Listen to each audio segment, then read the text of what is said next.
Hey everyone, welcome tonight. This is our fourth and final session of our inaugural Lead Her Drop-In Masterclass series. We have Jess Grimwood, our amazing host, and our keynote speaker tonight, Mitchell OAM OLY, who will be addressing the topic value-based leadership. I'd like to acknowledge that we are hosting this online series from the land of the Gadigal of the Eora Nation, the traditional custodians, where we pay our respects to the elders, both past and present. Now, if you cast your minds back to last week, we had the gorgeous True and Jessie Starling online, founders of Murmur Mag. Tonight, we are stoked to pre-announce our Her Wave female newsletter in collaboration with the girls called the Monthly Murmur. It is a tailored monthly e-newsletter for all females in our community with content from Murmur Mag, giveaways, updates, and provides access to similar experience like this. So keep in the loop. We would love to stay connected with you. You can join our community newsletter via this link that I will put in the chat box, and just scroll down the page and find the subscribe box, or there might even be a Wise Pops box thing that pops up on the webpage anyway. So there's that. And yeah, get your deets in there, and I'll throw it now to Rach to take it away. Thanks, Claire. Yes, welcome to our final masterclass. We've had such an incredible turnout over all 4 weeks, so thank you to everyone who has attended. Firstly, thanks to everyone who have had a chance to fill out our evaluation form. It's giving us a really great idea of what we can focus on moving forward in the Her Wave space. If you haven't already, the feedback link for tonight's session is in the chat box. Kate will pop that in there now. Tomorrow morning, we're going to be announcing the winners of the Urban Surf Vouchers. So keep an eye on your emails, and thanks to the team at Urban Surf for offering those. Just a reminder, October 1st is the cutoff date to claim those 20% discounts on all those educational courses. So contact Adam, and his email will also be in the chat box there. Finally, if you are like me and you want to continue to be entertained by the lovely Jess Grimwood after this masterclass, subscribe to Jess's podcast, The New Olympians of Surfing, via the chat box. So for the last time, Jess, over to you. Thanks, Rach. That was really lovely. And I'd like to just take a quick second for a personal note, just to say thank you to everybody who's been on the calls and to everyone here tonight. I really appreciate the energy and the intention of this whole group coming together. And I don't particularly know how it works virtually, but I can definitely feel there's that froth and vibe around our calls and that momentum that's been building behind women surfing. So, of course, particularly to Rachel and Claire and Kate and the work that the Surfing New South team do, it's been so encouraging and motivating for someone like me who's been in the industry for a very long time, just to feel that flow coming through for women surfing. So that's a little note. So thank you all. Also, getting straight into our fourth masterclass, and it's values-based leadership tonight. And I'm going to take a little bit of an extra second to introduce our keynote speaker tonight. Now, I know we've had some incredible women on, and every week I've taken the time to sit down and jot down points about their careers, which generally we know a lot about for the last 6 or 7 women that we've had. But tonight I'm going to take that extra moment because I think that a lot of us know a person like Mitchell in our life, and she is an absolute, authentic, genuine and humble champion of surfing and of sports in general. And she's one of those people that comes into your life and you don't really expect it, and you kind of don't really know what she's doing or where she's floated in from. And then suddenly she has the most incredible impact and helps you without even realizing it. And she probably doesn't realize the impact she's had on my life personally already. And she's literally the last person that will ever sing her own kind of, toot her own horn or sing her own song about her accomplishments. So let me start off with the first one. 1996, she won a gold medal playing for the Hockeroos, Australian women's hockey team, at the Atlanta Olympics. They played in the World Cup and won 4 times champions titles. She played 148 games in the green and gold. 77 goals were scored and was pretty well known as a prolific striker for the Australian team. She went into early retirement for injury, And then the following year, 1997, she received the Medal of Order of Australia for her service in sport. In the next 6 years, she spent coaching one of the oldest hockey clubs in the world in Teddington in London, which was formed in 1871, which I thought was incredible. They were playing hockey that long ago. Let's fast forward in her career, and she was appointed to player development manager for the Gold Coast Suns AFL team after initially overseeing their rookie draft intake. She's a high-performance hockey coach. She's an AIS career education practitioner, and she is honestly one of the most respected people and the most qualified in this realm of athlete wellbeing and engagement. She is the current athlete wellbeing and engagement manager for Surfing Australia and works really, really closely with Australia's top athletes, helping them to learn, grow, prepare, and flourish in life. Her personal professional mission is based around, I guess, this quote that I took straight from her LinkedIn. It's helping athletes and individuals and teams to become the best versions of themselves. And she's honestly the most authentic and genuine, passionate person towards this purpose. And I think you're going to hear tonight in her talk that this is, through all of her experiences, this is why she's so, so good and so passionate about it. So let me take the pleasure to welcome our keynote speaker for tonight, Michelle Mitchell. Whoa, okay. My heart is completely and utterly full. Jeepers, Jess. That was rich and yeah, really grateful, but it's actually so good to be here tonight and just watching people join on. I guess I would like to probably touch on a little bit about my role at Surfing, so you all sort of get an understanding of what we're doing and why this role has come about at Surfing. It's actually called Athlete Engagement and Wellbeing, which the girls have spoken about. But basically, what does that actually mean in the world of surfing, and why do we have that? So as we all know, 5 years ago, we became an Olympic sport. And under that banner in the Olympic arena comes athlete wellbeing engagement. So when I was a hockey player, we had career and education people to support us, you know, maybe to sign up to a university degree or tick a box. But now the centerpiece of an athlete's world is actually the wellbeing, and that's starting from your board rider clubs where you're working with Groms all the way through. But at Surfing, what does that mean? It means that we're coaching the athlete out of the water to help them maximise their opportunities while they're competing at the highest level. I worked with the youngest surfers, talented ID from 10-year-old, right through to CT surfers going off to the Olympic Games. So currently we've got 86 athletes. When I first came on board at Surfing, I think I had one university student and everyone else had the talented ID, and the pro junior kids were obviously at school, but everyone else had rusty brain.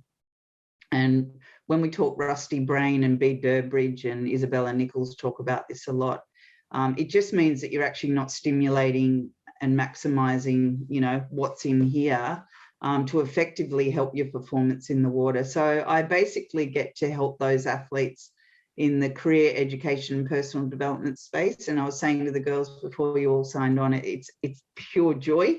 I really am really passionate about the area. And I guess the way that I got into that area was probably through my own journey as an athlete. I'm probably one of these athletes that won a gold medal, probably completely messed up. When I retired through injury, forced retirement, I walked out of the Sydney Olympic Games and got replaced. I actually then probably had chronic anxiety for a whole year. So what does that actually mean to tonight's leadership talk and around values is I actually had to, the reason I probably struck anxiety and had all these really horrible emotions, which I got told pretty much my whole life not to feel, was because I actually didn't know who I was as a human. I was the youngest of 4 kids growing up. I represented hockey, always was the youngest in the team. I played my first cap for Australia on the eve of my 17th birthday. So that's very young to play for your country. And then obviously went on and represented for 12 years. So I had to spend a year understanding who I was as a human. And we talk about the root of the problem being transition in sport, but actually the root of the problem is when you enter the sport. So going back to my role at surfing, we talk to 10-year-olds now about their values. And that's what I really want to talk to you tonight about. And I'm actually going to take you around a coaching matrix, because all of you, whether you're a judge, coach, parent, teacher, educator, this coaching matrix will really help you out. And the bottom line is we're sitting in COVID and a lot of us are in lockdown around the country right now. So I'm really excited to show you this tool. Rachel sent out and Claire sent out some documentation. So I'm assuming that that's in front of you. If it's not, that's okay. I'm just going to take you around a coaching matrix and explain how we use it with athletes. And hopefully we're sitting here in another 4 years' time and it's been driven right through the board riders clubs, through the states and all the way through to the top level, which we're doing right now. So what I'm actually going to do is I'm actually going to share my screen. And if some of you have printed it out, that's fantastic. And I've actually filled some of this in myself. Can you see that screen all right? Yep, we can. Right. Michelle, Okay. we also just dropped a link to these files into the chat box. If someone hasn't, if guys don't already have them, you can just click the chat box and open up. Yeah, okay, that's awesome. So basically this isn't, and if there's any psychologists here, you're going to know exactly what this is. It's actually an acceptance and commitment therapy. It's called the ACT model. I call it the coaching matrix. I'm not a psychologist, but it's an action-orientated coaching approach which can help us connect with our present moment around acceptance, ourself, our values, and our committed action to that. So what I'm going to do, what I've actually done, and if you've got these in front of you or they're in the chat, you can work through them tomorrow. You can work through them now. I've worked through a napkin. So I might flip back around to a story, but I do this in cafes with athletes. So last year I was at a Challenger Series event and I had an athlete in a cafe crying, really upset, just was like, every time I'm going into heat one, that's it, you know. And we just went through this model and you'll understand why it really departmentalizes the way you think about things. But more importantly, it teaches you how to connect in with your values. So as you can see there, I've put my values down. And one of the things I realized through COVID was I wasn't really having a lot of fun.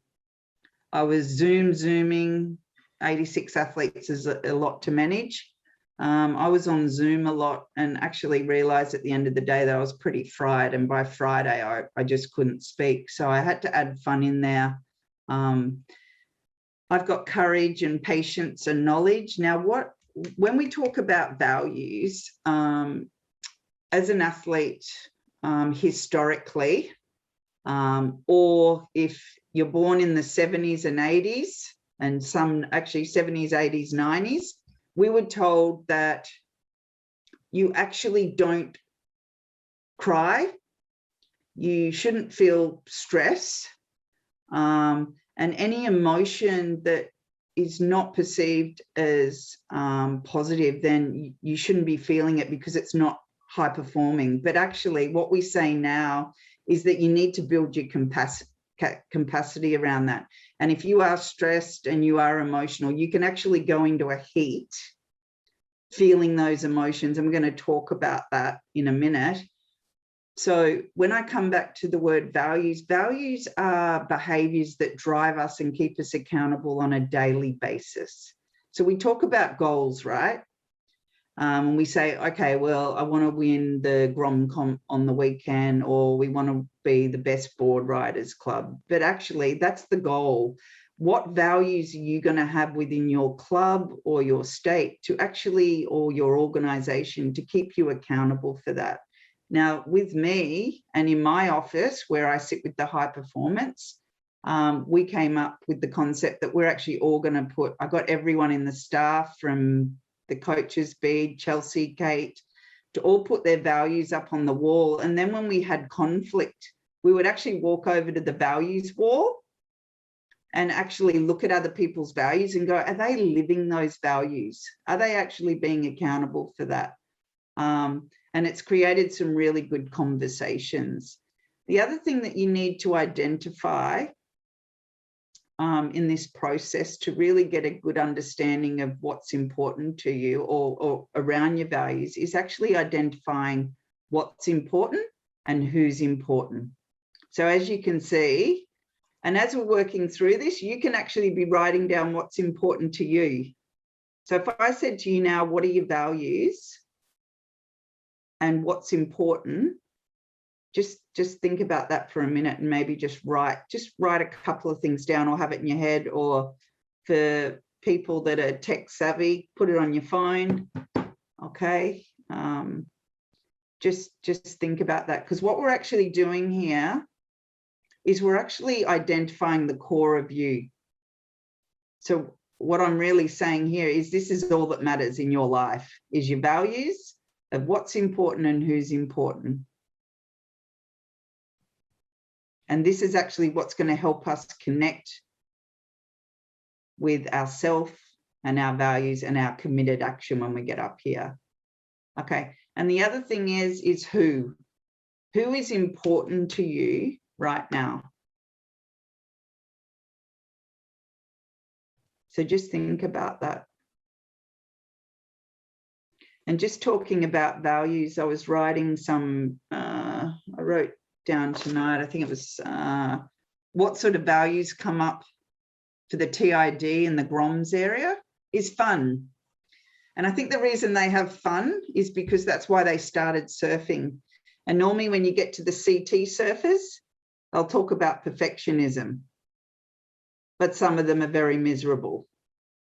So then it's like perfectionism as a value is a red flag. So why don't we bring some fun into it to actually get back to the core of why you started surfing? So I just wanted to share that. Some other values that the CT surfers have is integrity is huge. Integrity and fun. I'm just sort of talking to that while you guys are writing some notes. Integrity, fun, health is always a big one. Courage, as you see, I've got courage there, and I'll talk to that a little bit later on. Okay, so basically what we've done on the matrix is really identify these three core elements. And what we're going to do now is I'm actually, and if anyone wants to throw something in the chat and be the coaching person, but I thought one of the things, someone that I really admire for my knowledge, and as you know, one of my values there is knowledge, is Brené Brown. Vulnerability is the cornerstone to confidence. But one of the things she talks about in her leadership podcast, sorry, I just had a moment of chest. Sorry, just got a bit of heartburn. Talks about having difficult conversations. So I thought tonight I'd navigate around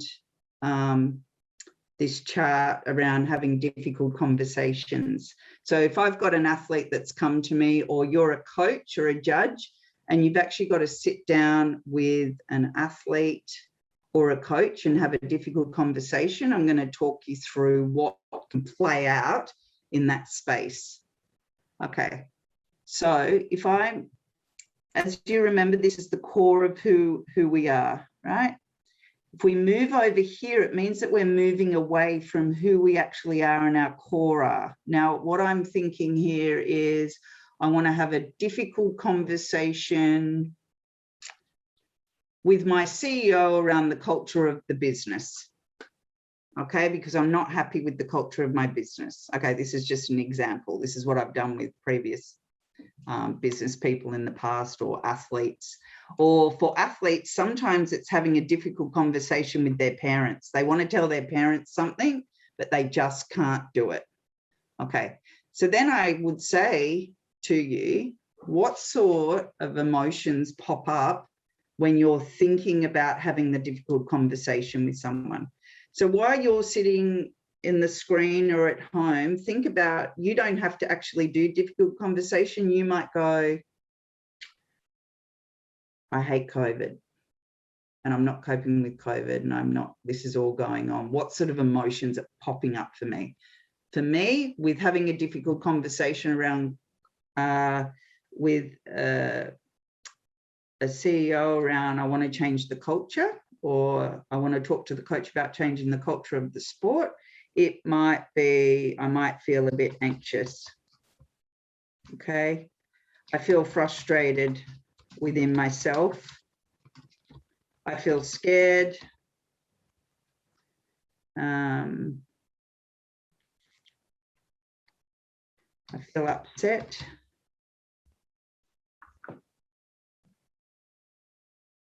I feel angry. These are some of the emotions that can pop up with me thinking about approaching that difficult conversation, okay? Because this is actually how it makes me feel if I've got to do it, okay? And then I get myself into a bit of, oh God, I work myself up. And then with those emotions, behaviors rock up. So all these emotions are playing out. And then all of a sudden, these behaviors start playing out. So what are they? I avoid my work colleagues. I start being negative around the office. I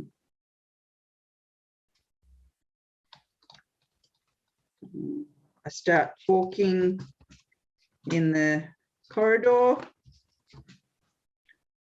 about the problems of the business. Okay, so what actually happens, emotions turn into behaviors, and then what happens is we start fluttering between this. Now, if you're a coach or a judge, let's talk about coaches. Okay, we've got some coaches on here, and we've also got some athletes. Is when we've got to start processing this to do some action around it, where we start feeling this, and then we start showing up with these behaviors. And what are the impacts of that? Okay, so the long-term cost of avoiding colleagues and being negative and talking in the corridors about problems in the business is it just becomes toxic in the environment you're in. What we're doing here is we're really breaking down what is going on, okay? Another example you could do with this is athletes, okay? So like the athlete I was talking about in the coffee shop, I'm like, well, what emotions are turning up in the water when you go into your heat? And they're like, oh, I just keep thinking about them. And then I just kind of start hitting the water with my hand. And then I just start negative self-talk with myself. And then what sort of behaviors turn out? Oh, well, then I do hit the water, or I start, talking to the other athlete in the water, and I start getting negative. So you see what happens? You start moving between these emotions and behaviors. And what we say to athletes and coaches or whoever you're working with on this, you're fluttering between here and there. But unless, like we talked about earlier on, unless we accept that this is going on and acknowledge it, and it's okay to actually have these feelings. They're real. They're showing up because they're trying to tell us something. But as I said before, we flutter between this. But how do we get out of the flutter? Okay. Well, by doing this, we actually departmentalize it, and then we look at the short-term benefits of having this. Well, the benefits of this showing up is that there is a problem and it needs to be solved.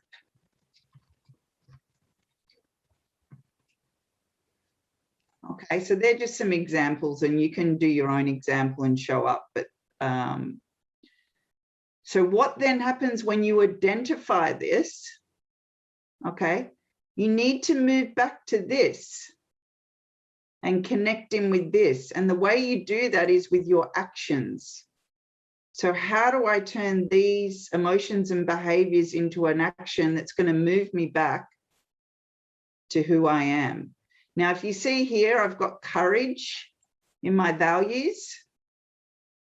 So I go, okay, what are my values? Okay, courage. I've got to be courage in having the conversation with my CEO or my line manager, whoever that is.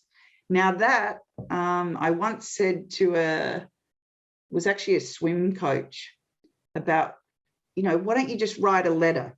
Write a letter and tell them what you need. And when I was looking at the letter, I was like, oh dear, this is a defensive letter. This is like saying, I'm trying to prove myself here. It's like, you have nothing to prove. You are an awesome coach, a head coach. But actually, you need to let them know what you need. And so if I was moving towards what do I need to do, well, the first thing I'd probably do is report to my line manager to say, hey, I really have, I feel like I've got a bit of an insight on the culture here, or mum, dad, or coach, I really need to sit down and have a chat with you. Now, sometimes that's head on. So like I said with the swim coach, just write a letter. Write a letter exactly how you feel. So that's writing a letter. Like I say to kids at hockey, when you say, what do you want to do today in the game? And they go, communicate. And I'm like, what the hell does that mean? Like, what does that actually mean? Because if you're a kid on a pitch, or you're someone in the water that's not done that before, that's really hard to do. So the way that we get to trying to get an outcome where we want to do is really breaking it down what we want to do. So if you're writing a letter, what do you want in the letter?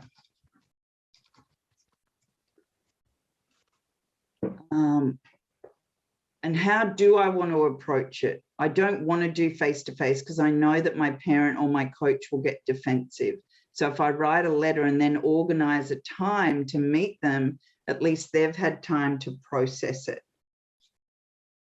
So can you see how you move around from this is your core, and the way that you actually come back to say, well, hang on, one of my values is courage. I've got to be courageous in this, because that's what's important to me. And that's a behavior that I want to be known for. Okay. I want to write a letter that's out of respect. Okay. I don't want to be defensive because we know that that gets us nowhere. Okay. So it wants to be a respectful letter or conversation. And it's actually not accusing the other person of what they are. It's just saying, hey, I'm just coming from a place of that I care and I actually want change. How can you help me achieve that? And the short-term benefit of that, well, the pain is that it's hard, okay? But you're all in environments where, you know, you choose to do your professions because they are hard, okay? But the benefit is that I could actually get a good culture, okay, or a change in my environment.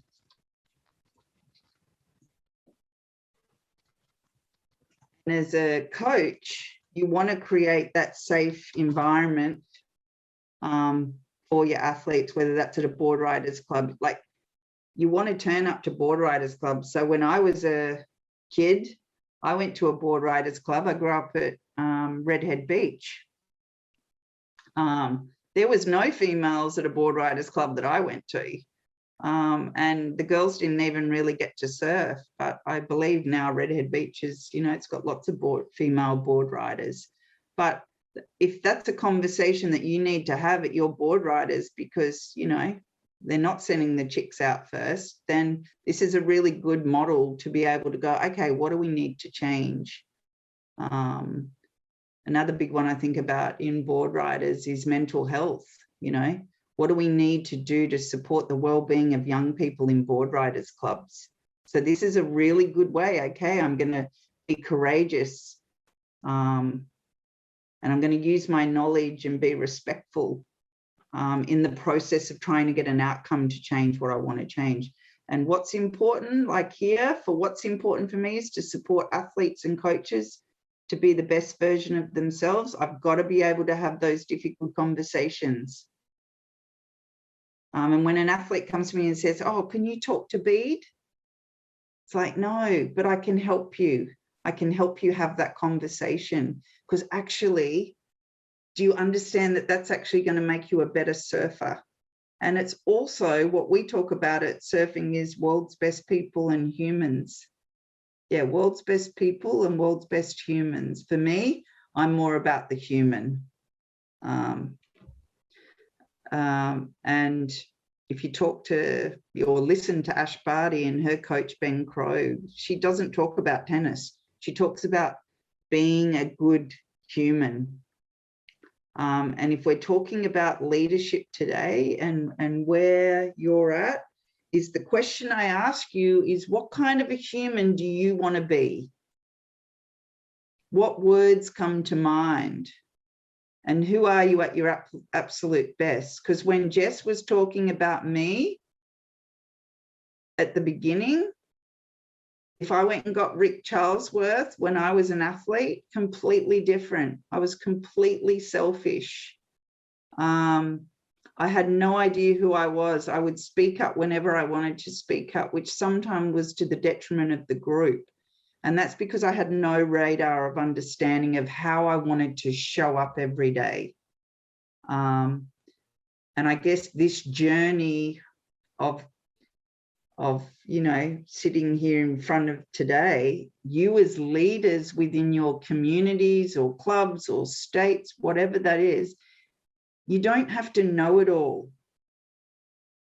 You just have to understand who you are to then be able to navigate that and connect in with your values to help you get to what you're trying to achieve. And that's good leadership. And if you listen to that podcast on Brené Brown, the research and she has the most recent research, you can't be a leader today or an effective leader unless you're willing to be vulnerable and have courage. And that's, I would say, is one of the key elements as leadership. And as females, we still need courage because we've still got a long way to go in workplaces, in sport. You know, it's really great we have the same pay, but we still have a way to go in sexism. There's a thing in surfing that we got reported back saying there's a thing called the surf bubble that has really healthy elements to it, but really unhealthy elements to it. And that's a whole new conversation. But as females and as leaders, we really need to be vulnerable. And I would say, going back to me being the athlete and the young person, I was never vulnerable. No way. I would not show any form of vulnerability. It was like I was ice and the opposition were going down, and it was all just being told to be tough. You know, you don't have to be tough. It's about just being strong and having the courage. But I'm hoping this model, I'm still trying to master it online, but I just hope you can see how effective it can be when you start departmentalizing your emotions and behaviors. So when someone says to you, don't cry, cry. because it's an emotion. And like we say to the surfers, if anxious, frustrated, scared, upset turns up when you're in a heat, say hello to them and tell them that we're about to catch a wave, because you actually embrace that emotion, and then you can get on the wave and you won't be worrying about it because you're talking to, hi, anxious, I'm here. Really bad time to show up, but I'm just going to put you on my shoulder while I get this wave. And it's like if you're in a meeting and you're feeling like you're losing control of yourself, it's like, oh, hello, anxiety. How are you? You are my friend. Befriend it. Don't push it away and tell it shouldn't be there. It just creates more anxiety. Acknowledge it. Because otherwise, up here, these crazy behaviors then play out.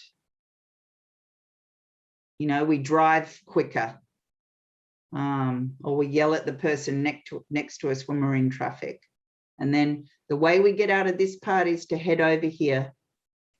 And that's the action piece. And that's the part we neglect. What action do I need to take to connect with what matters in order to thrive? How do I need to get out of this? I'm going to write a letter. And if they react that way, that's not my issue. So I'm just going to leave it there. You guys have got the template, so have fun maybe tomorrow and spend some time on this. It's so much fun. You can download values.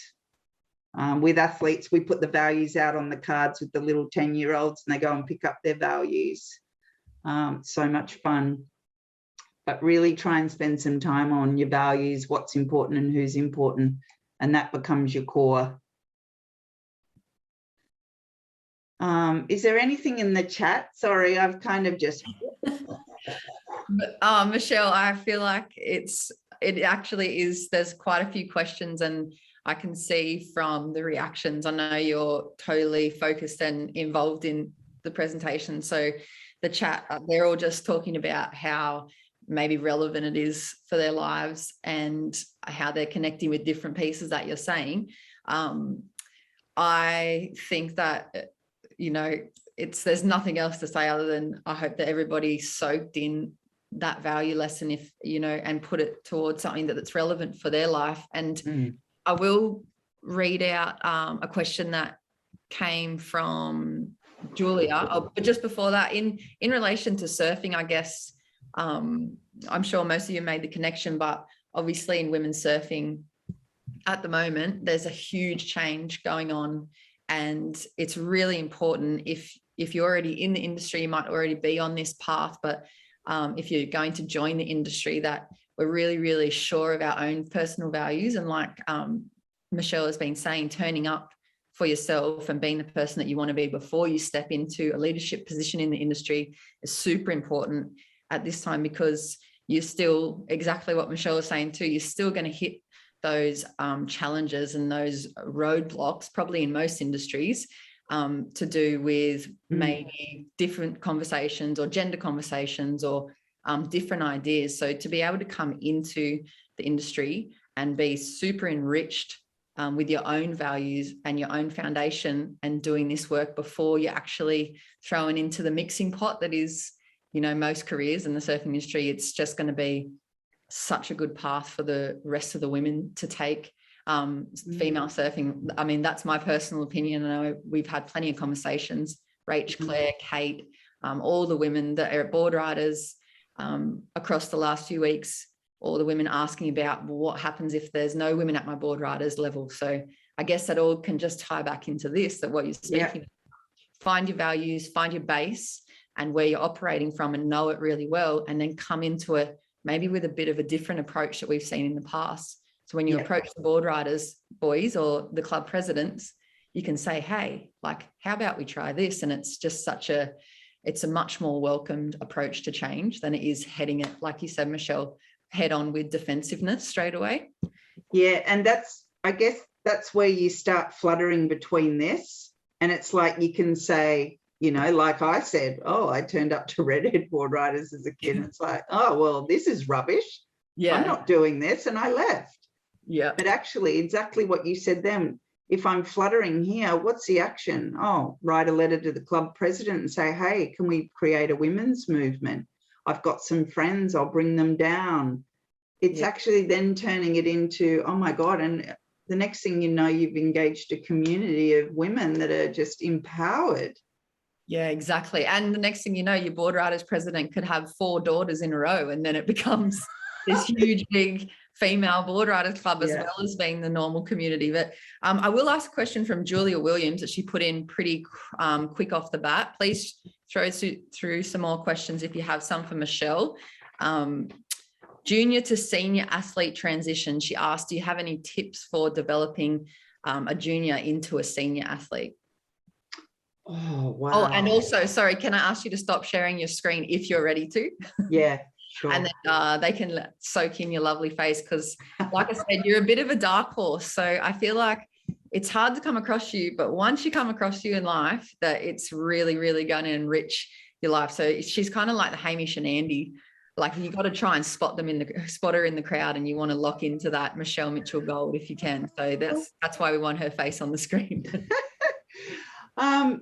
I guess if I talk to the level that I'm coaching at now, I mean, I could probably talk to it.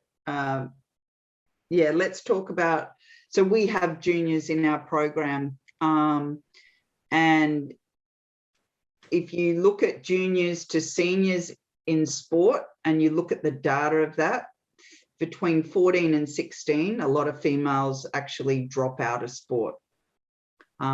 So it's that engagement piece. And I think there's quite a bit of data around nippers with that. And but at an elite level where we are with our 86 categorized athletes, and I talked about this at the beginning, that transition is not the issue. It's not the root of the problem. It's when they enter the system. So with our programming, with the talented ID and the pro juniors and the QSs, well, actually now 5 years on, Callum Robson and India Robinson just did the MasterChef with the TID kids because they've been through this program. So we do financial education, social media education. We connect them with their values. So we say if we're working on that junior side, and then what we're trying to do now, because we're 5 years in, so like Owen Wright presented at the Mark Richards camp the other day to bring in some insight to talk about that. So we're really building an education platform in, so we're hitting them early. So when they are transitioning, and I think the structure of the competition now is getting better for those athletes to transition in. I mean, for me, ideally, I don't think you need to be on a CT tour till you're 21, but people will say that's debatable in terms of maturity levels and being level. But I would say exposure is the biggest thing from juniors to senior, and connecting. For us, we try and connect them in as early as possible with our senior CT athletes. So Julian Wilson presented the other day as well. We've had Reef Hazelwood. We've now got Callum Robson really ingrained in the program. So they're actually getting exposed to what it looks like with the older athletes. And we actually put them on the beach now together, call it stress testing. So we put them in really pressurized situations, and then they've got to go out in the water, and they've got to come back in, and they do all these stress testing. So they're put in these environments now. So when they do move into the QS, the qualifying series, then it's not as stressful. But if we're talking juniors through to seniors from a grassroots level, I just think it comes down to the individual and the family and what environment you've got there and what support you've got. Because, you know, as you hit teenage years, you get different interests in different hobbies, and maybe sometimes surfing doesn't become the priority. We've got qualifying series athletes now that were, you know, really good athletes at pro junior, but they're now in QS going, oh, do I actually really want to do this? You know?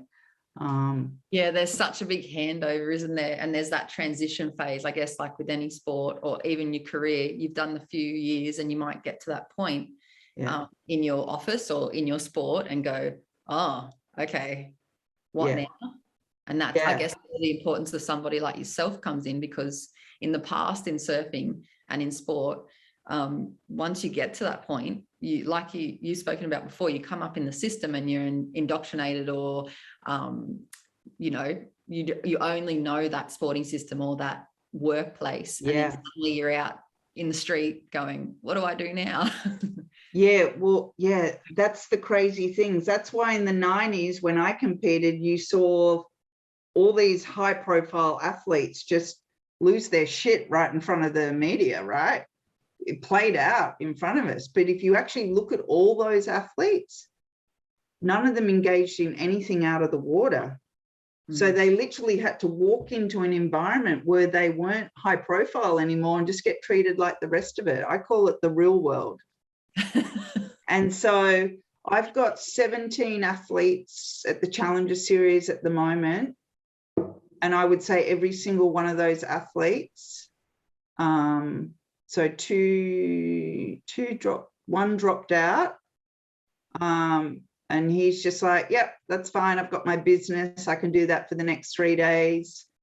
So it's like, the CT athletes that are now studying uni, as soon as they're eliminated, I text them and go, well, take out your uni books, after you've stopped feeling sorry for yourself, hit your books, because that is the real world. Yeah.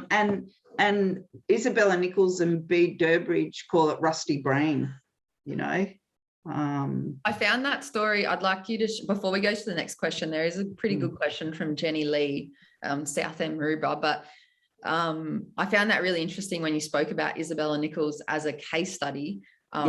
And because I've so closely followed her career for so long, and I wondered what happened in that change. I have wondered, and I've asked her in so many occasions, but I didn't put the link together. If you want to just share a brief little oversight of what happened there for Isabella. Yeah. And look, it's out in the public now. So I'm going to talk about her anyway. I'll text her and let her know I've done that.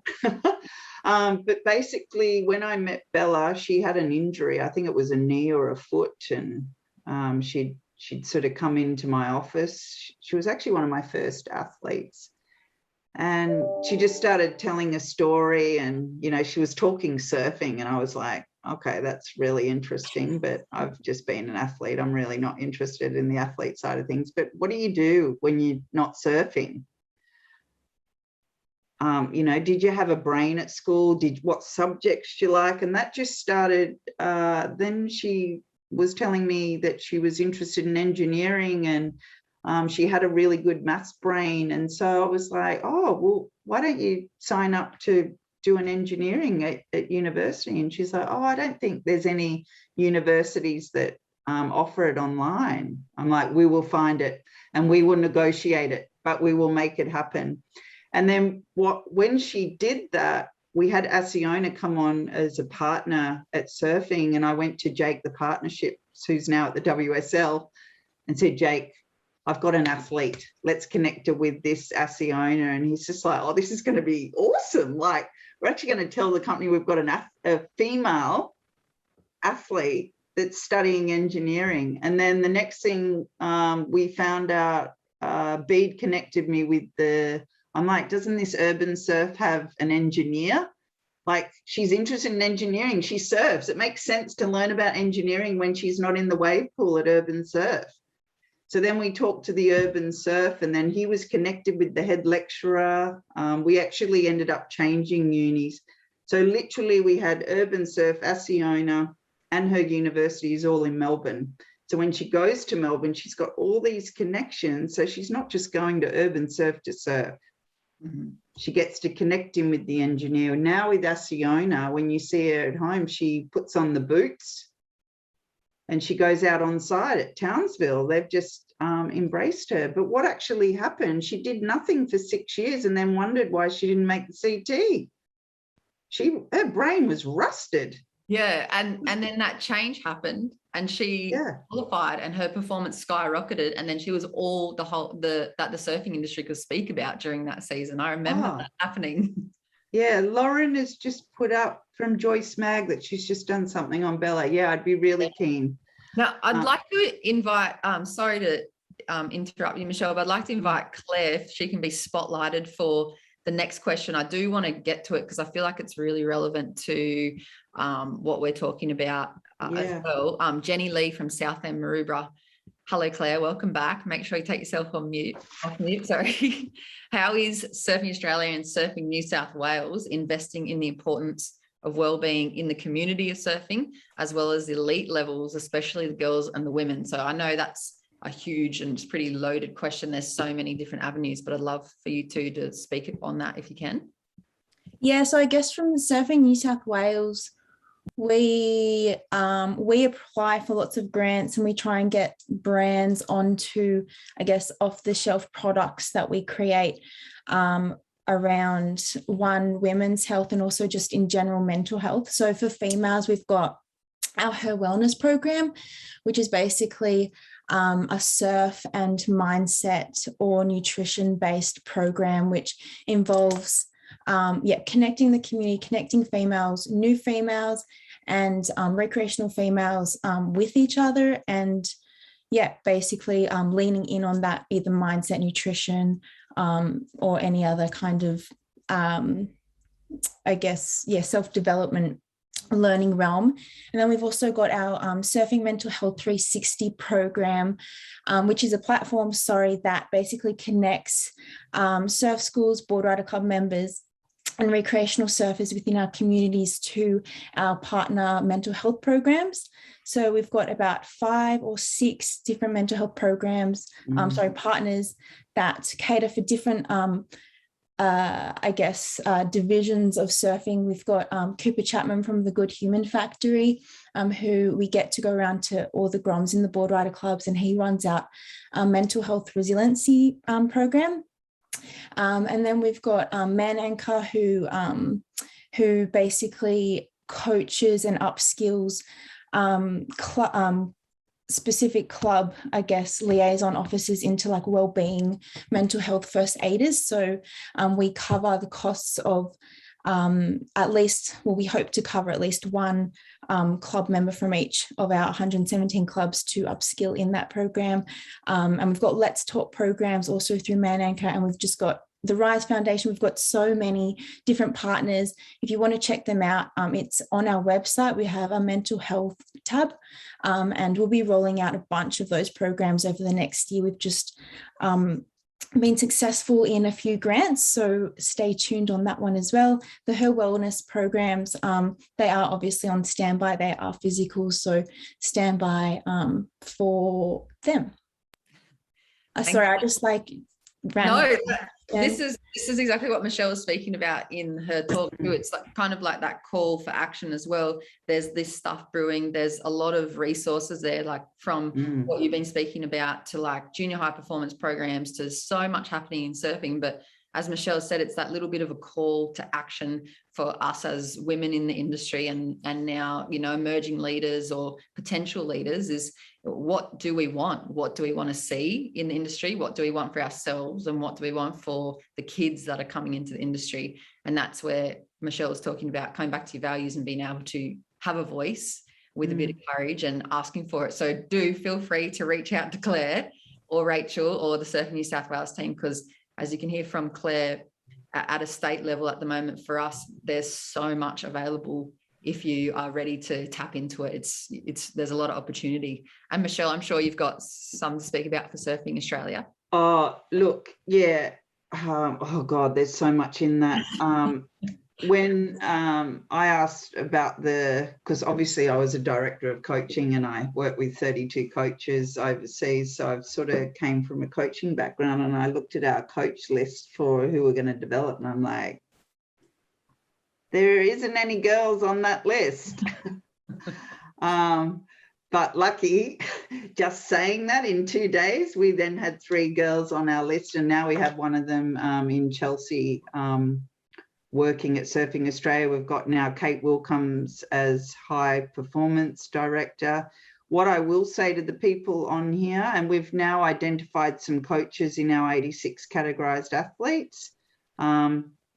So we've got 6 of them now going through the pathway, doing ASCA. But if you are a female on this and you are a coach or you are a judge, come and tell us, because we are trying to really identify women as coaches to really put you through our coach program. And under the AIS framework now, there's a whole division of coach development. And Chelsea's now part of that campaign with, I think, Queensland Academy Sport. And then I saw Bieber on here tonight. You know, Bieber's been sitting up in our office because Sydney's in lockdown, so she didn't actually get home. And we're always she's constantly having conversations with coaches in the office at the moment. And I'm linking in with Claire now.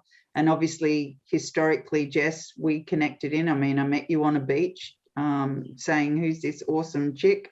We need to get her in the system. Let's get her in the system. And now she's doing this great AIS leadership program. There's so many opportunities out there. But what I would say about Surfing New South Wales is you guys are way ahead of the game in some areas that we're not. So kudos to all of you. And you just see your social media platform. You see it's a community and how you connect with your community, which I think that's really important. And I think I said it on a call recently with Claire and a board member and Luke, the CEO, just going, this is phenomenal that you've actually got a board member that's passionate about mental health. Like, I was just like, tell me how you did it.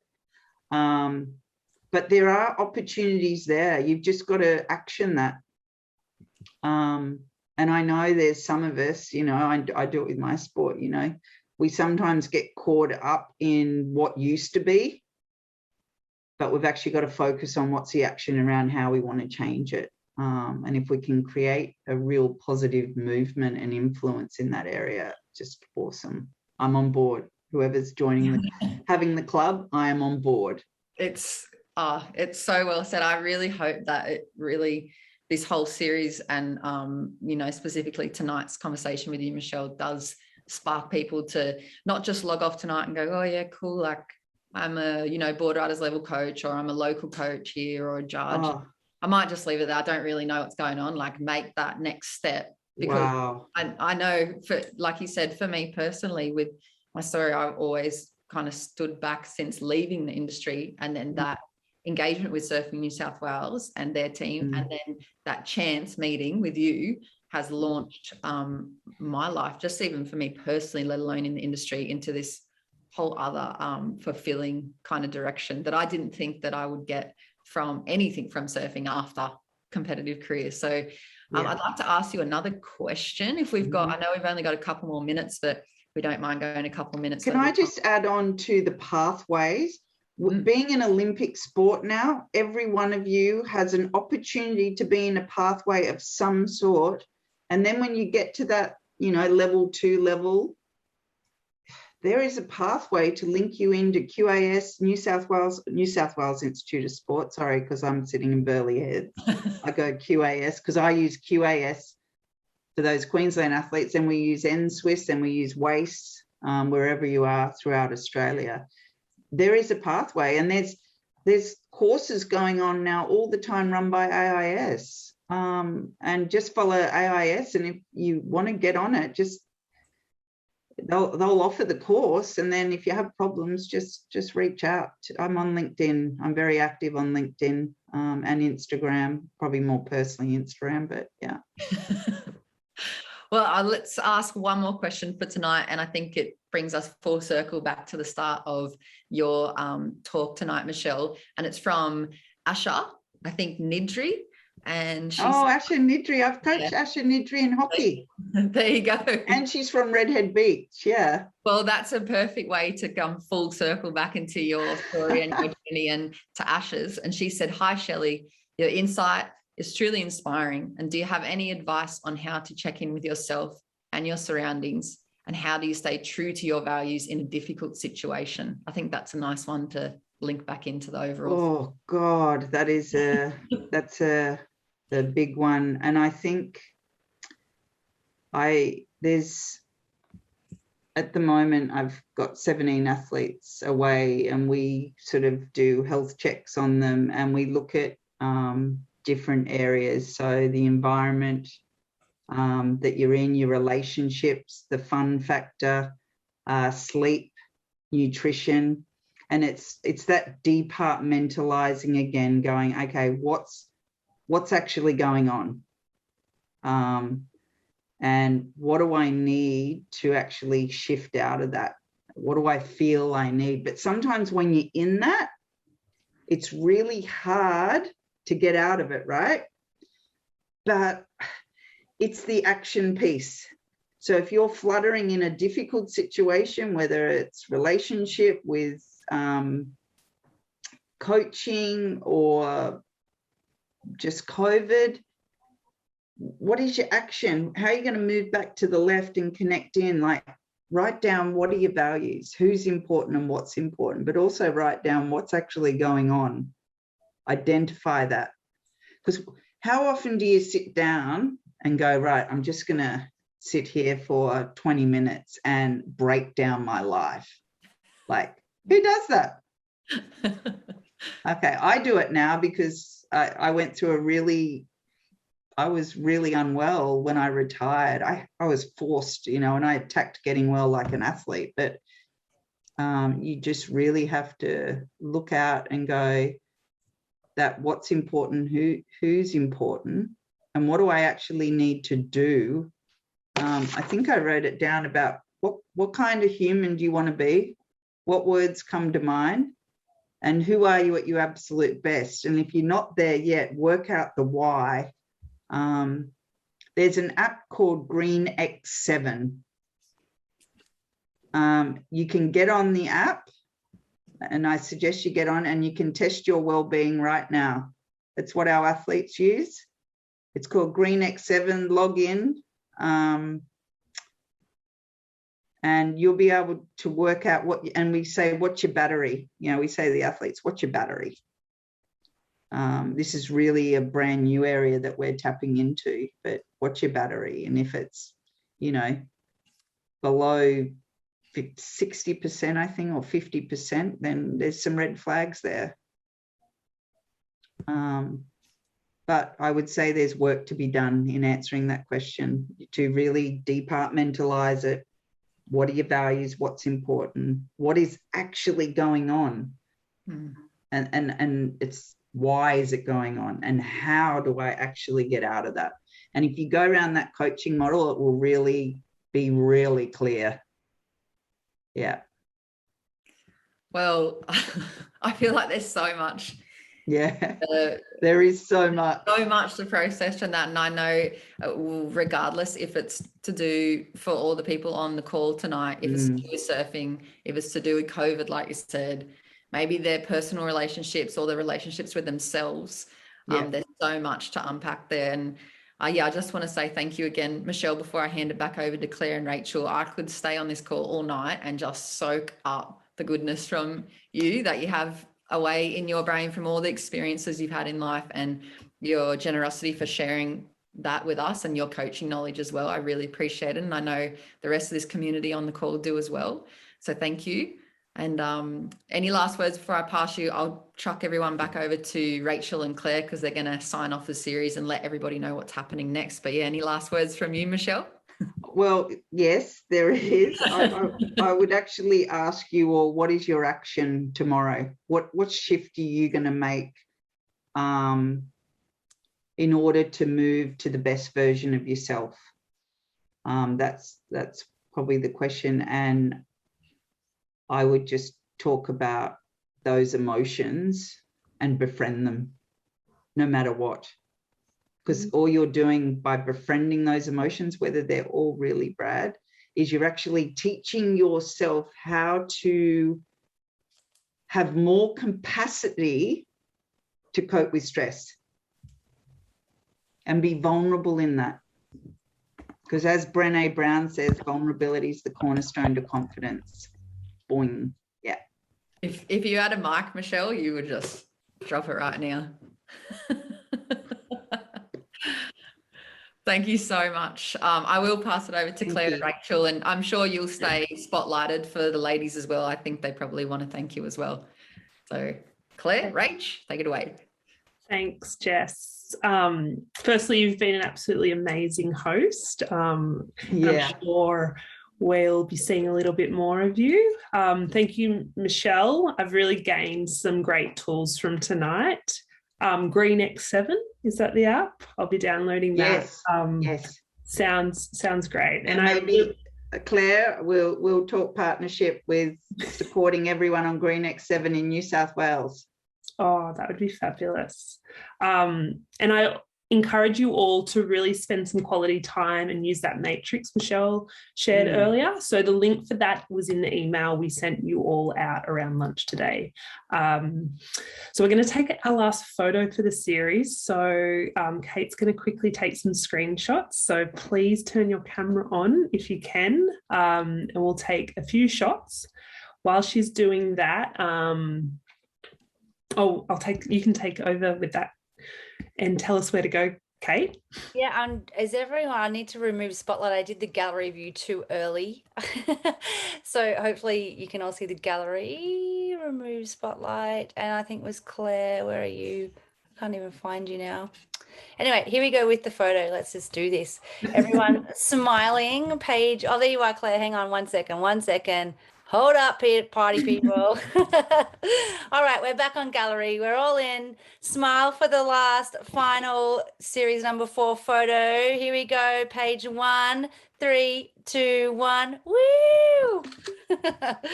Page 2, you're up. Here we go. Oh, there's 4 people down the bottom. Put your screens on. Okay. Last one. Here we go. 3, 2, 1. Oh, I can see your dad in there, Jess. Page 3, here we go again. And 3, 2, 1. Smile, everybody.